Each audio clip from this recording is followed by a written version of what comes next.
But this is not a stream that is about hopelessness. That is not a stream that is about being black-pilled, looking towards the future with dread. This man's death has impacted people in ways I don't think I can even truly put into words. This one action has planted seeds in so many people. It is a harvest that will be reaped, maybe not tomorrow, maybe in a generation, but it is most definitely coming. The corruption and incompetence and the lunacy which we have seen wiped away so far has been a step-by-step progress towards where we should have been. Stagnation in both ideas and practices are the death knell of a nation. And while people typically think of conservatives as those who conserve and keep things stationary, we find ourselves having to hold the mantle of those who want to uphold tradition, as well as those who want actual progress towards greater heights. Humanity as a whole stands at the threshold of amazing technologies. I will not see them. You may not see them, but your children and your children's children will. AGI, artificial general intelligence, AR and VR interaction with the world itself, rocketry, space flights, advancements in medicine and food production will revolutionize the world. It would not be extreme or far-fetched or in the realms of purely science fiction. You would not be a Gene Roddenberry or a Heinlein if you were to think that perhaps in 30 or 40 or 50 years, our children could experience a utopic condition called post-scarcity, where their days are filled with seeking knowledge and pursuing hobbies, unburdened by any of the meticulous day-to-day chores that need to be done. We are actually on a path towards that.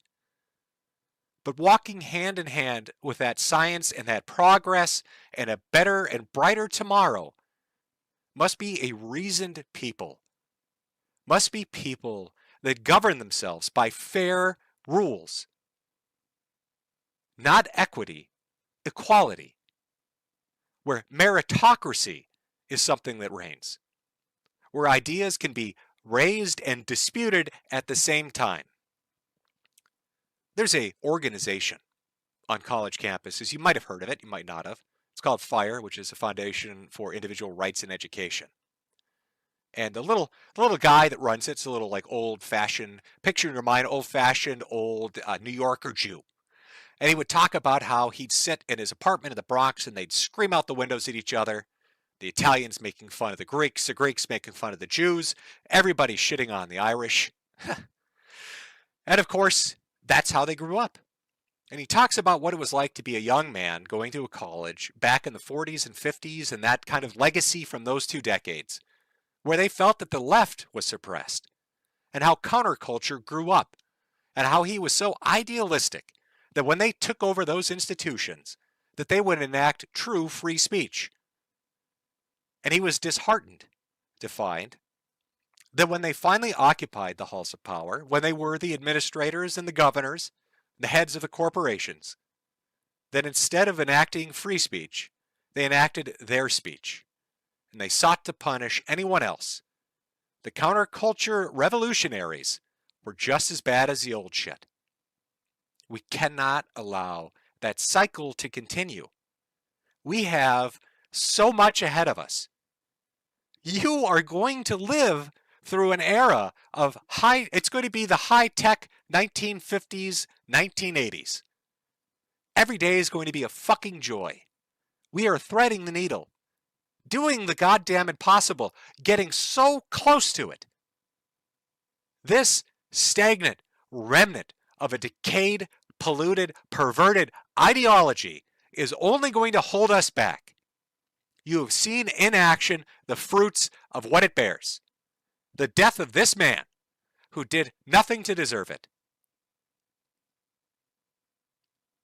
I wish I wasn't going to die.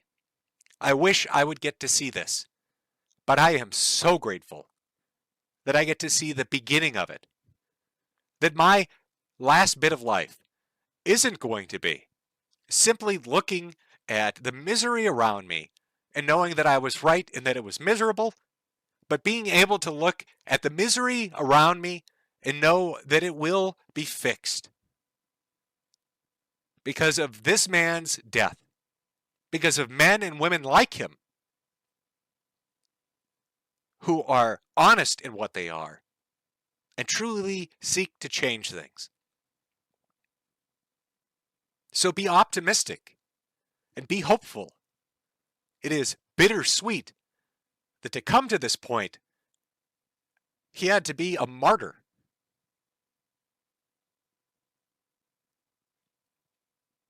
But that's what makes it all the more meaningful.